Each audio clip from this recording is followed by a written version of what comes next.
네, 안녕하세요. 멜론 마스크입니다. 오늘은 존 스튜어트 밀의 자유로운 24페이지부터 읽어보도록 하겠습니다. 바로 읽어보겠습니다. 다른 권력의 행포와 마찬가지로 다수의 행포도 주로 공권력 행사를 통해 그 해악이 처음 목격되었으며 지금도 다르지 않다.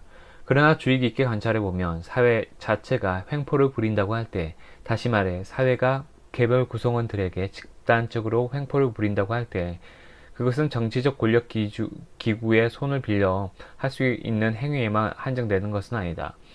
사회는 스스로의 뜻을 관철시킬 수도 있고 실제로도 그렇게 한다. 이처럼 사회가 그릇된 목표를 위해 또는 관여해서는 안 될 일을 위해 권력을 휘두를 때 그 횡포는 다른 어떤 형태의 정치적 탄압보다 훨씬 더 가공할 만한 것이 된다. 정치적 탄압을 가하는 사람들과 달리 웬만해서는 극형을 내리지 않는 대신 개인의 사사로운 삶 구석구석이 침투해 마침내 그 영혼까지 통제하면서 도저히 빠져나갈 틈을 주지 않기 때문이다.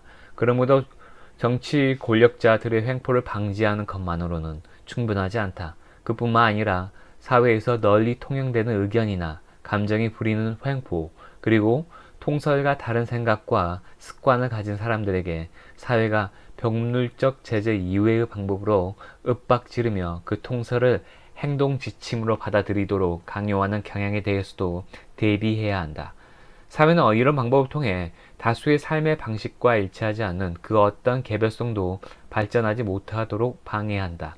그리고 할 수만 있다면 아예 그 싹조차 트지 못하도록 막으면서 급기야는 모든 사람의 성격이나 개성을 사회의 표준에 맞도록 획일화시키려고 한다. 그러나 분명히 강조하지만 집단의 생각이나 의사가 일정한 한계를 넘어 개인의 독립성에 함부로 관여하거나 간섭해서는 안 된다. 그런 한계를 명확히 하여 부당한 침해가 일어나지 않도록 하는 것은 인간다운 삶을 유지하는 데 정치적 독재를 방지하는 것 못지않게 기요하다. 원론적으로 보자면 이 명제에 이의를 제기하는 것이 어려울 것이다. 그러나 그 한계가 어디까지인지, 다시 말해 개인의 독립성과 사회의 통제 사이에서 적절한 접점을 어떻게 찾을 것인지 구체적으로 따져보면 해결해야 할 문제가 한둘이 아니다.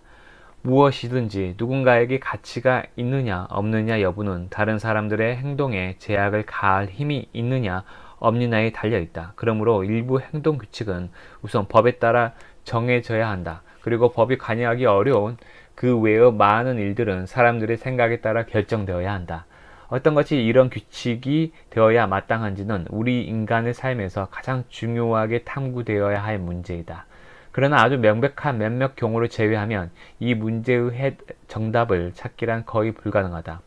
게다가 시대에 따라서 답이 항상 다르다. 서로 다른 두 사회가 같은 답을 낸 적이 거의 없다.